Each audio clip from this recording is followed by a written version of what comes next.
dipersembahkan oleh Luwak White Coffee.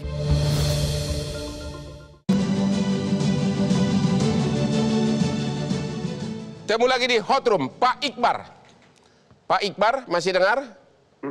Ya, ya Bang. Oke, Ya. Ibu Yenti, ahli TPPU kita, dan juga dalam putusan bisa kita baca bahwa menurut Majelis Hakim, tindak pidana induk yaitu Undang-Undang ITE 28 ayat 1 menyebarkan berita bohong sehingga mendapatkan keuntungan terbukti. Dan tetapi walaupun pidana induk terbukti, kemudian dibeli Lamborghini, tidak pidana pencucian uangnya oleh hakim disebutkan tidak terbukti. Hakim mengatakan itu bisnis sah, sementara di atas dinyatakan itu bisnis kebohongan.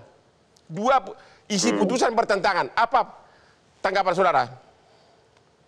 Gini Bang, kalau terkait isi dari TPPU tersebut, saya menanggapi terkait isi TPPU dulu ya.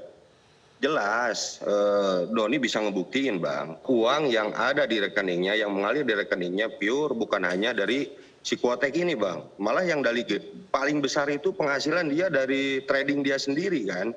Jelas itu dibuktikan sama pihak kita. Terkait tindak pidana induk, justru kita pun keberatan terkait pertimbangan berita bohong tersebut Bang. Malah terkait putusan majelis mempertimbangkan terkait berita bohong tersebut, jelas kita akan melakukan upaya hukum banding Bang. Berita bohong yang mana yang dimaksud Bang? Karena selama ini klien kami jelas menceritakan apa adanya Bang. Menceritakan mempromosikan apa adanya, tidak ada berita yang bohong di sana. Tapi kan oleh pengadilan dia divonis 4 tahun karena berita bohong 28 ayat 1 Undang-Undang ITE oleh majelis terbukti katanya dia sebagai afiliator menyebarkan berita bohong. Itu sudah terbukti dalam putusan. Dalam putusan begitu loh. Itu udah betul Bang, isi putusan tersebut Bang. Ya tentu sebagai pengacara harus bilang betul. Malah melanggar kode etik kalau Anda tidak bilang tidak. Jelas gini loh, kalau dikaitkan sekali lagi saya ulang, yang saya pun tidak masuk logika hukum saya. Alasan Doni Salmanan dihukum Undang-Undang ITE 28 ayat 1 kata hakim karena dia sebagai afiliator menyebarkan berita bohong untuk mendapatkan keuntungan. Itu jelas, makanya dia dihukum 4 tahun penjara. Dalam putusan nanti itu ada.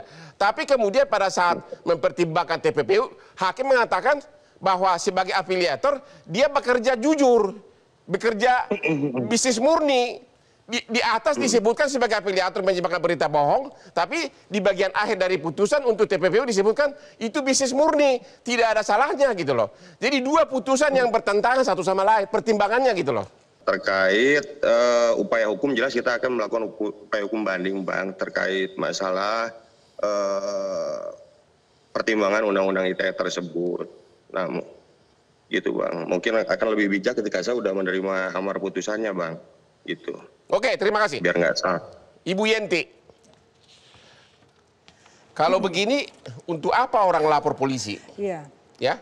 Ya. Selalu, Anda sebagai ahli TPPU sudah baca putusan, jelas menyatakan putusan itu salah atau gimana? Ya belum baca, tapi kan baca dari berita. Makanya media itu kan penting untuk kita ya. Ya, tadi Pak Hotman mengatakan bahwa percuma kita lapor. Kalau saya percuma punya TPPU, masuk TPPU rejim ini. Karena kan, jadi saya bingung juga paradigmanya pengadilan, Mahkamah Agung itu bagaimana. Ada orang melakukan kejahatan, yang kejahatan pertamanya itu terbukti dan menghasilkan uang. Dengan pidana induk ya? Ya, itu terbukti. Itu artinya gini. Jadi dulu tahun 1976 saja sudah difikirkan orang mendapatkan uang dari hasil kejahatan itu harus dirampas. Dirampasnya pakai apa? Pakai undang-undang pencucian uang. Itu begitu ya. Nah kemudian ini di sini ini sebetulnya ya sayangnya saya lihat potongan putusan lah. Yang disita itu adalah 96 atau 95 nomor. Ya. Ada uang 400 juta lah, 800 juta lah, gini dan sebagainya, banyak sekali termasuk mobil dan sebagainya. Yang disita oleh negara 5. Yang disita oleh negara 5 itu monitor, komputer, laptop. Yang tidak berharga. Ya tapi untuk apa? Tidak ada dasar hukumnya, jadi untuk apa? Emang negara butuh laptop? Aduh, masa nggak? Tapi Lamborghini kembali kepada Doni Salmanan. Nah harusnya hakim dalam hal seperti ini dia mengatakan bahwa ini aset bukan dari kejahatan yang 4 tahun itu, tapi dari yang halal. Mestinya hakim menggunakan pasal 77, 78 suruh dibuktikan secara terbalik. Dari mana itu uang untuk beli Lamborghini? Perbuatan apa? Dia punya bisnis legal yang mana? Harusnya di situ. Harusnya itu digunakan pasal 77, 78. Di dalam pertimbangan hukum dari majelis saya sudah baca, majelis mengatakan bahwa dakwaan bahwa berita bohong itu sudah terbukti kata majelis, karena menurut majelis dia sebagai afiliator menyebarkan berita bohong seolah-olah untung agar masyarakat ikut bertransaksi dan menimbulkan kerugian. Jadi sudah terbukti menurut majelis hakim dia berita bohongnya sudah tapi kan kemudian disandingkan dengan uang-uang hasil kejahatan, aset-aset tadi yang dulu dikatakan 62 miliar nilainya, gitu ya. Saya bilang nilainya, jangan bilang senilai itu, sekarang belum tentu nilainya segitu. Nah, uang-uang itu kan kemudian diklaim oleh terdakwa, sekarang terpidana ya, udah 4 tahun ya, walaupun masih mungkin banding. Ini adalah uang dari hasil yang sah, tapi dikaitkan dengan penyitaan TPPU di awalnya. Harusnya kalau dia punya klaim seperti itu dalam pleidoinya atau dalam pembelaannya, hakim mengatakan setelah selesai pembuktian, coba buktikan. Itu paling penting, buktikan secara terbalik bahwa Anda punya uang 62 miliar. Kita tahu beritanya dia sebelumnya jadi apa sih? Ya, tiba-tiba pun 62 sekali miliar. lagi saya ulangi bahwa dalam putusan majelis hakim sudah dipertimbangkan bahwa sebagai afiliator dia terbukti melakukan menyebarkan berita bohong. Dan berarti tindak pidananya terbukti. Belum tentu ada tapi di dalam pertimbangan berikutnya hakim mengatakan sebagai afiliator bahwa itu harta kekayaan itu didapatkan dari bisnis yang sah. Yang satu bohong, satu lagi sah. Untuk kasus seperti inilah, justru untuk kasus seperti inilah hakim harus menggunakan pasal 77, 78 udah jaga. Bukan hanya itu, isi putusan itu bertentangan satu sama lain. Ya, satu putusan isinya bertentangan. Belum lagi dikaitkan dengan Indraken. Dalam Indraken disebutkan bahwa itu hasil perjudian. Tapi yang terbukti keterangan berita bohong. Iya, tapi hakim lebih percaya pada berita bohong daripada membuktikan secara terbalik 77, 78 dari mana uang 62 miliar itu. Anda sebagai ahli investasi, apa tanggapan Anda terhadap perbedaan vonis seperti ini? Iya Bang, jadi saya coba membandingkan kan begitu dapat putusan ya kan. Sudah baca putusannya? Melihat dari media, maka saya agak bingung sebenarnya. Bingung kenapa? Karena yang pertama saya memahami bahwa Indra Kents waktu itu mendapatkan pengadilan seperti itu adalah uangnya tidak dikembalikan kepada Indra Kents, tidak dikembalikan kepada korban, tapi disita negara. Saya pahamnya, ini karena aplikasinya dianggap sebagai aplikasi perjudian.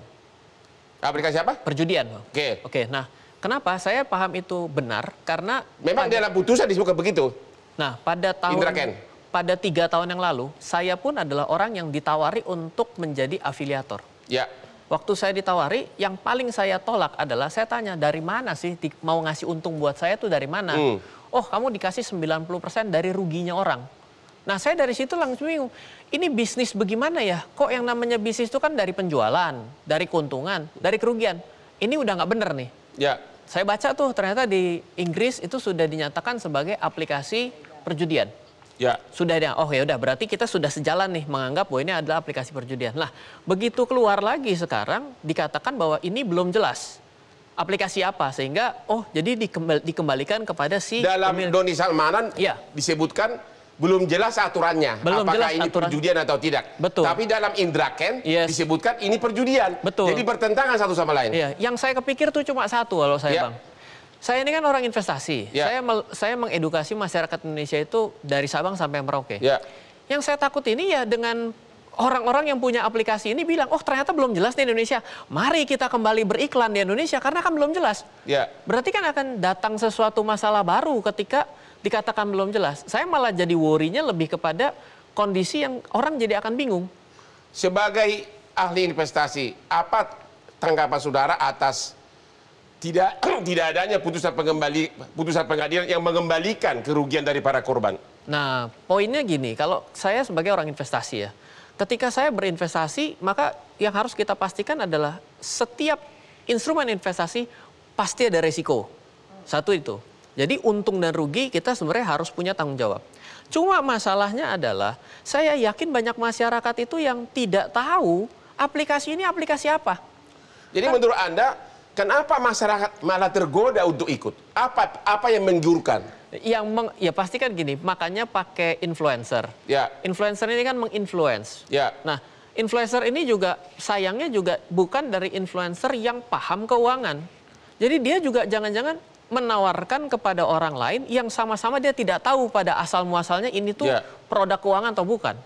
Ketika saya coba, saya bilang ini fungsinya di mana industri keuangan di sini? Beli saham tidak, membeli emas tidak. Jadi artinya tidak diinvestasikan, tapi kok ada untung gitu kan? Tapi ini adalah financial betting, mirip seperti judi bola. Ya. Kalau judi bola itu kan apapun keputusan kita memilih yang A dan B tidak pernah berubah, bukan karena A kita pilih rame-rame jadi A yang Jadi menang. menurut Anda sejak dari awal ini investasi yang ditawarkan ini tidak ada logika bisnisnya apapun?